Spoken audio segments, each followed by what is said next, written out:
Once a month, we check in with our state representative, Dr. John Bizon. Today is the day. Good morning, sir. Good morning, Richard. It's always great to be back with you. Happy to have you with us today. Thank you for the time. We have a number of items to talk about that you've been working on, and of course, folks can join in if they wish to. 441-9595 is the number. All right, so as we heard earlier in the week from your colleague, Dave Maturin, the committee assignments are done. You know what you're going to be working on. I was excited to see them put me back on appropriations. I served their last term, and I am back, and hopefully we'll be able to do good things for the people of the state of Michigan through that process. Money, money, money.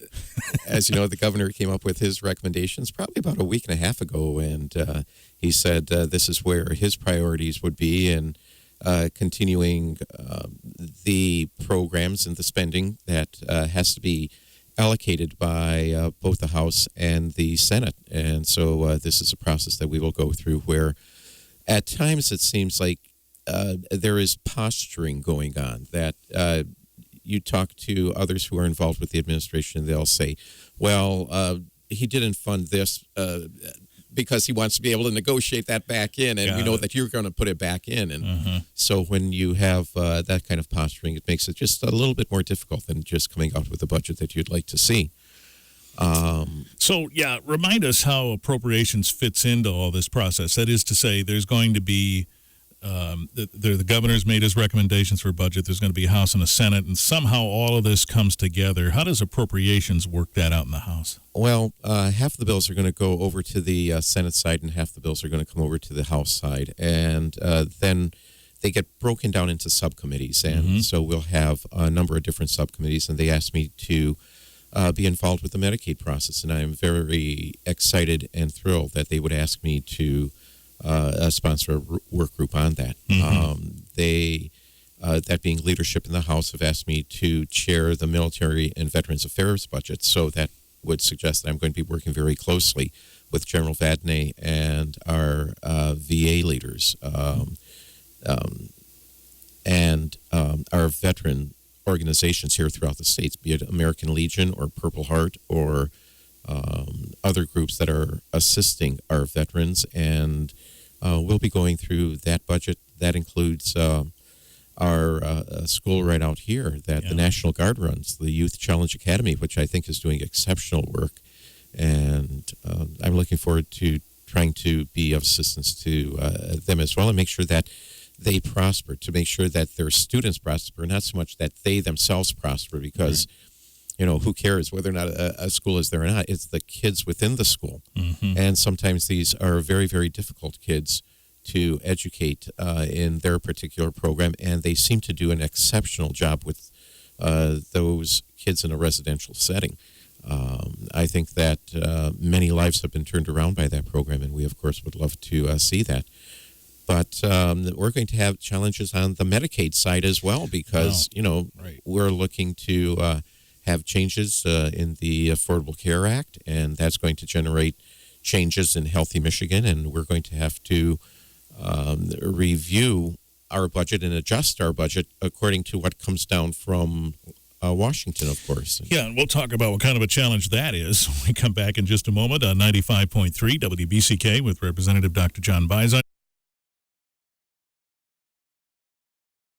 Representative Dr. John Bizon is here with us this half hour on 95.3 WBCK. This is interesting. The Medicaid issue, as it relates to appropriations, this is a huge amount of the budget, right? It is. It's probably $20 billion in a $56 billion budget. Yeah, that's a huge amount. And, it's not an insignificant contribution that we are making. Many of those dollars are federal dollars, and so that's why the federal rules, the federal engagement is ever so important, and they're promising changes at that level.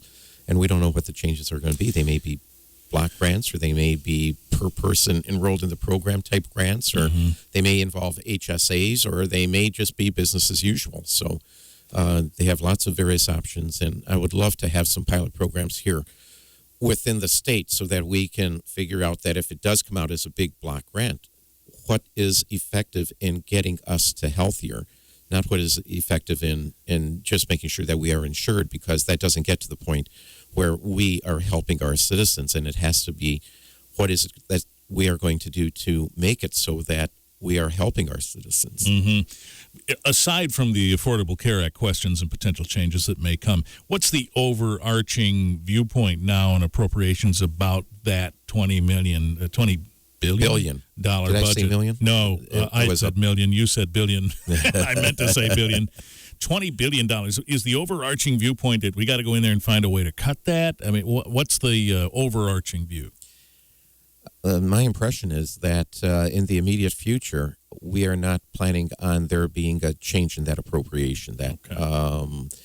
But we're talking about something that's going to happen in October, and with brand new people up front, we have to be ready to make whatever changes.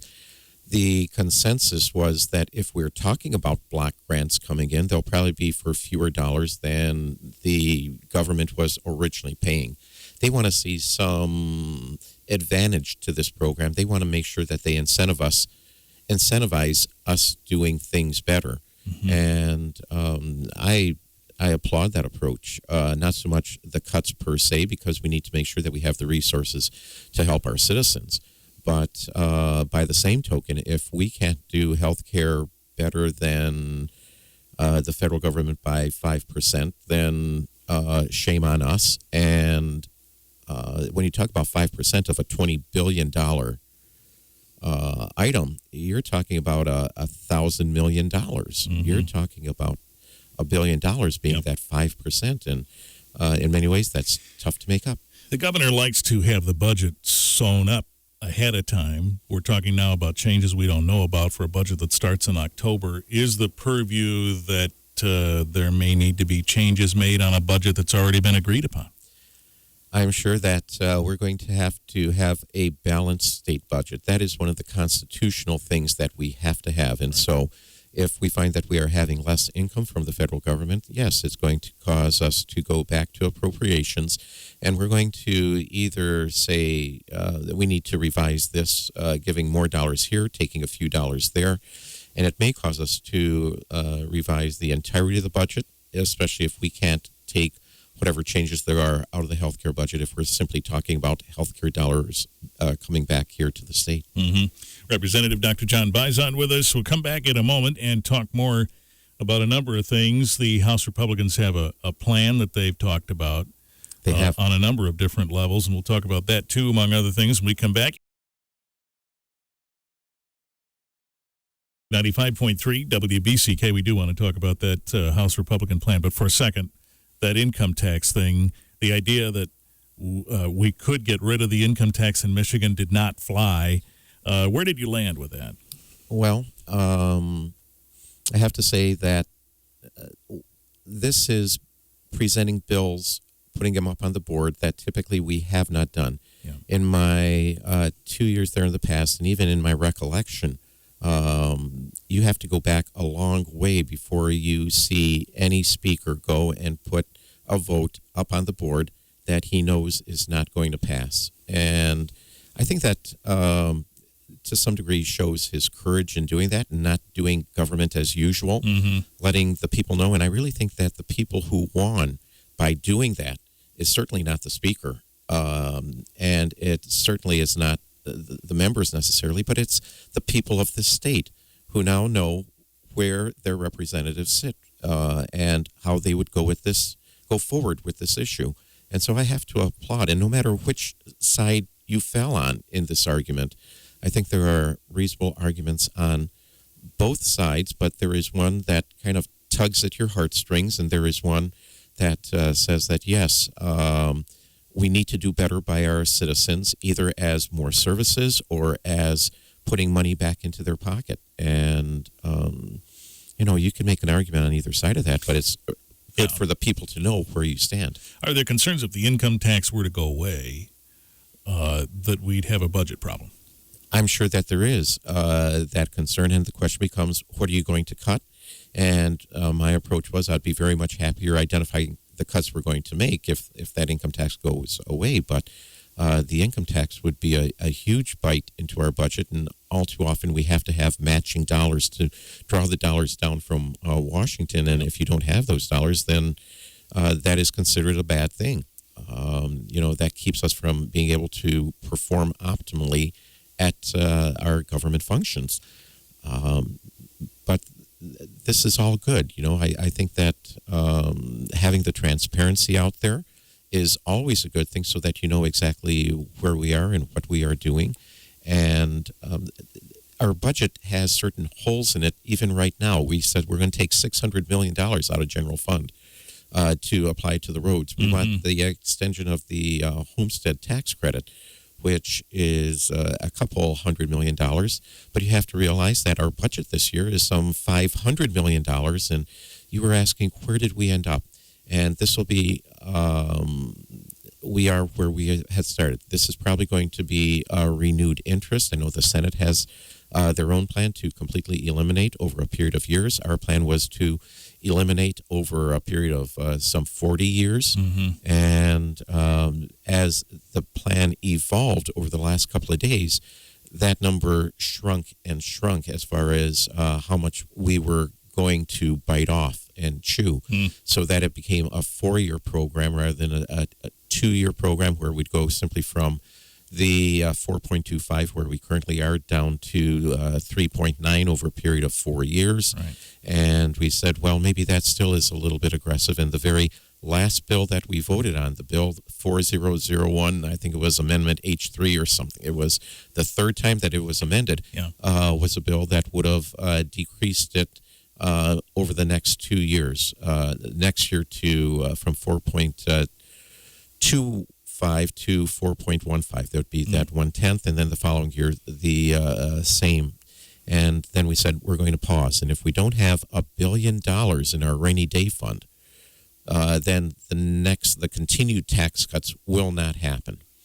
And a lot of us thought that this was a very, very responsible plan that was respectful to our citizens who we're trying to get some money back to, that's respectful to our budgets and our budgeting process. And when you look that our current budget is increased this year over last by some $500 million, and you're talking of cuts of $200 million, it doesn't seem wild and crazy to me. When Dave Matern was here, he said, I just need to feel better about the notion that we're taking away money. We have a clear way to replace that. And so he was on the no side. You were on the yes side of this. Was that true? That is true. I think that people know how to spend their money better than government does. Got it. And I would love to have the people of this state be more prosperous to feel better, because that's really one of the things. We've had an economic recovery in this state, but I'm not sure it's being felt by all of our workers. And I think that we have a responsibility to our workers to make sure that they enjoy that river of opportunity that the governor keeps talking about. All right, here it is. Time fleeting on us. We wanted to talk about the House Republican Action Plan. If we were to just take an overarching, broad description of what that is meant to do, what would you say that is? I have to say that it is a plan that we hope to move forward to help the working citizens within this state. Much like it focuses on cutting some of the taxes, limiting government. It wants to do good things in the schools and the trades, and there we agree with the governor. We need to support our agriculture community. We need to do all sorts of activities to include lifting up our mentally ill and making sure that we have the health care needs that we need moving forward. We want to be sure that we have opportunities in the skilled trades, and we have extra dollars going to the community colleges to promote those skilled trades, much like the governor does in his budget. And we'll be looking forward to making sure that our next generation is protected and has good jobs to move forward, so that Michigan can move forward as a great economy, as a great place to come and live, with great parks and with great recreational activities as well. Pretty broad idea there, pretty broad span. That's what I'm trying to say of things. That is probably viewable online somewhere. It is online. And okay, we'll link to that too. We'll find it and link to it at WBCKFM.com so folks can click on that easy enough. That sounds great. Richard, it was great to be with you again. Nice to have you back. We'll check in with you in March. Sounds great. Thank you, Richard. Representative Dr. John Bizon.